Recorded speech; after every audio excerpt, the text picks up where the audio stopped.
कभी कभार जो है ना थोड़ा सा दिमाग इस्तेमाल करके हम बहुत सारा टाइम सेव कर सकते हैं, थोड़ा सा अलग सोचकर। अब जैसे कि देखो यहाँ पर एक स्प्रिंग को 1 kg का मास अटैच्ड है, तो उसका एम्पलीट्यूड कितना था, वाइब्रेशन और ऑसिलेशन का एम्पलीट्यूड, ऑसिलेशन का एम्पलीट्यूड था 10 सेंटीमीटर्स। 1 kg के ऊपर 3 kg एक्स्ट्रा ऐड कर दिए तो क्या एम्पलीट्यूड बढ़ेगा या घटेगा?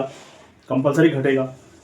तो 10 से छोटा वाला आंसर होगा ना, 10 से बड़े वाले आंसर्स तो नहीं होंगे ना। तो इस तरह का जुगाड़ू दिमाग इस्तेमाल करके 2000 शॉर्टकट्स बनाया मैंने। आप चाहे तो मेरे ऐप पे जाकर इसको देख सकते हैं, फखरुद्दीन एकेडमी ऐप का नाम।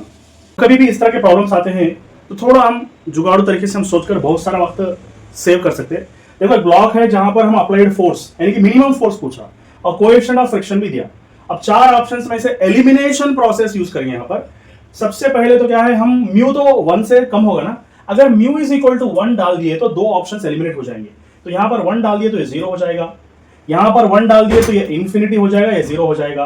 अब ये दोनों में से सिलेक्ट करना है, ये दोनों में से सिलेक्ट करना है। म्यू इज इक्वल टू 1 डाल देंगे तो फिर ये होगा mg, और यहां पर ये क्या हो जाएगा, म्यू इज इक्वल टू 1 अगर डाल दिए तो ये होगा 1 mg divided by square root of 1 plus 1 मतलब √2, तो ये हो जाएगा mg बाई √2। इन दोनों में से मिनिमम फोर्स चुनने के, मिनिमम फोर्स को सिलेक्ट करो बोला ना, मिनिमम फोर्स को सिलेक्ट करना पड़ा। तो मिनिमम फोर्स क्या है, ये तो थोड़ा ज्यादा हो गया, तो सबसे मिनिमम फोर्स ये है, तो ये होगा करेक्ट आंसर। Thank you. प्यारे बच्चों, जब कभी भी दोनों मासेस का डिस्टेंस को बढ़ा देंगे तो वर्क डन पॉजिटिव होगा, इस चीज को याद रखो आप लोग। तो यहां पर एक जुगाड़ू तरीका यह है कि वर्क डन जो नेगेटिव जो ऑप्शन दिया ना, इन दोनों को हम एलिमिनेट कर सकते हैं। और तीसरा क्या है, इन दोनों ऑप्शंस में से हमको डिसाइड करना है। यहां पर पावर पॉजिटिव दिया यानी कि 10 पावर 25, इतना वर्क डन तो कोई कर ही नहीं सकता। ओके, ये तो नामुमकिन है, जो पावर 10 पावर 25 दिया। अब ऑप्शन तो करेक्ट ऑप्शन सिर्फ यही करेक्ट ऑप्शन होगा, समझ में आनी बात। इस तरह हम एलिमिनेशन मेथड यूज करके थोड़ा दिमाग को हटकर सोचेंगे तो बगैर सॉल्व करेंगे भी थोड़े प्रॉब्लम्स को हम सॉल्व कर सकते हैं। ये जुगाड़ू तरीका के साथ हम प्रॉब्लम को सॉल्व करेंगे ना, बहुत सारा वक्त बचा सकते हैं। अब यहाँ पर देखो, एक स्क्वायर के यानी कि एक रेक्टेंगल के अंदर से अगर एक 1/4 ऑफ द हिस्सा बाहर निकाल दिए और इस रेक्टेंगल का लेंथ जो है ये है और ब्रेड्थ अगर b है, अगर इतना सा हिस्सा निकाल दिए तो यहां पर जो कोऑर्डिनेट्स है a/2 b/2 हो जाएंगे। अगर ये हिस्सा निकाल दिए तो आपका सेंटर ऑफ मास जो है ना, यहां से शिफ्ट होकर यहां पीछे की तरफ आ जाएगा, यहां पर आ जाएगा। ठीक है, अगर यहां पर आ गया तो फिर क्या होगा, अब हम सॉल्व भी नहीं करेंगे मगर करेक्ट आंसर को पहचानेंगे। ठीक है, ये हमारा जुगाड़ू तरीका है। अब देखो a/2 का मतलब क्या हो गया, 0.5b एंड 0.5a। ठीक है, तो ये हो गया आपका वैल्यू। तो यहां पर अच्छी तरह से देखो, ये भी करेक्ट आंसर नहीं हो सकता क्योंकि 3/4 मतलब 0.5 से बड़ा है, मगर ये खुद 0.5 ये है, तो ये डिस्टेंस जो है ना उससे कम होना चाहिए ना। तो ये वैल्यू से भी कम वाले वैल्यूज को चुनना पड़ेगा हमको। ये भी ज्यादा है, ये भी ज्यादा है, सिर्फ ये वैल्यू सबसे कम है, यानी कि 0.5 ये 0.5 बी से कम है, तो ये हो गया आपका करेक्ट ऑप्शन। ठीक है, थैंक यू। 2000 प्रॉब्लम्स को अलग ढंग से सॉल्व करके शॉर्टकट्स बनाया है, और यहां पर एक प्रॉब्लम, नया प्रॉब्लम है, इसको भी हम शॉर्टकट से सॉल्व करेंगे।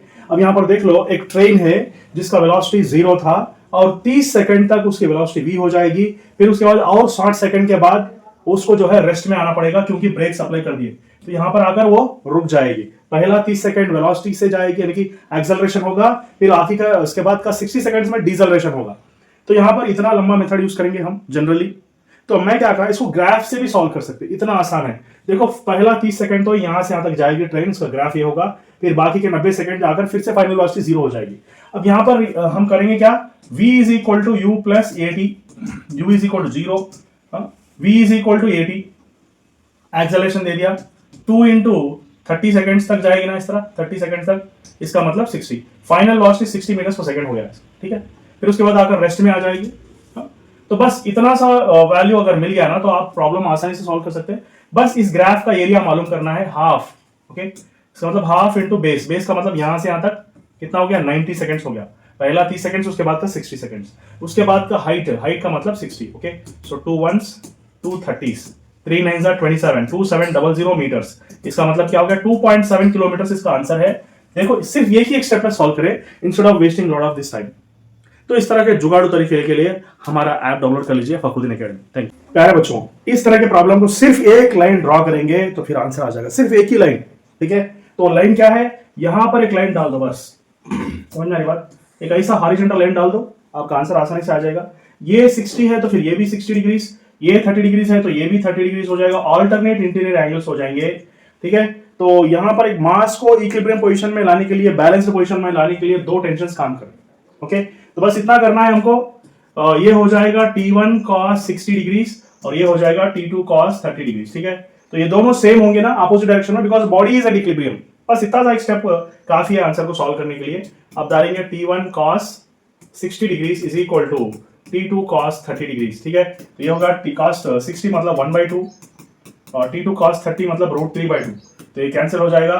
तो T1/T2 √3 ऊपर रह जाएगा, नीचे 1 आ जाएगा, तो आपका आंसर हो जाएगा फोर्थ ऑप्शन हो गया आपका आंसर। Thank you. तो ये इतना आसान तरीके में मैं एक्सप्लेन करूंगा कि आप शॉक हो जाएंगे इस शॉर्टकट को देखने के बाद। अब देखो यहाँ पर यहां से एक फोर्स अप्लाई हो रहा, उसको वहां से एक सब फोर्स अप्लाई हो रहा, और ये दोनों का कांटेक्ट फोर्स पूछ रहा, रेशियो ऑफ कांटेक्ट फोर्स। जब हम अप्लाइड फोर्स अप्लाई करेंगे तो इस पे होगा कांटेक्ट फोर्स, ठीक है।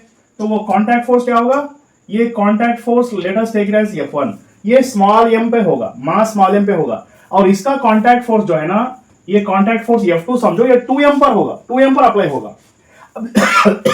एक्सेलरेशन तो कांस्टेंट रहेगा, दोनों केसेस में दो ब्लॉक सेम एक्सेलरेशन से मूव होंगे ना। जब एक्सेलरेशन सेम है तो न्यूटन सेकंड लॉ के अंदर एक्सेलरेशन अगर सेम हुआ तो force is directly proportional to mass.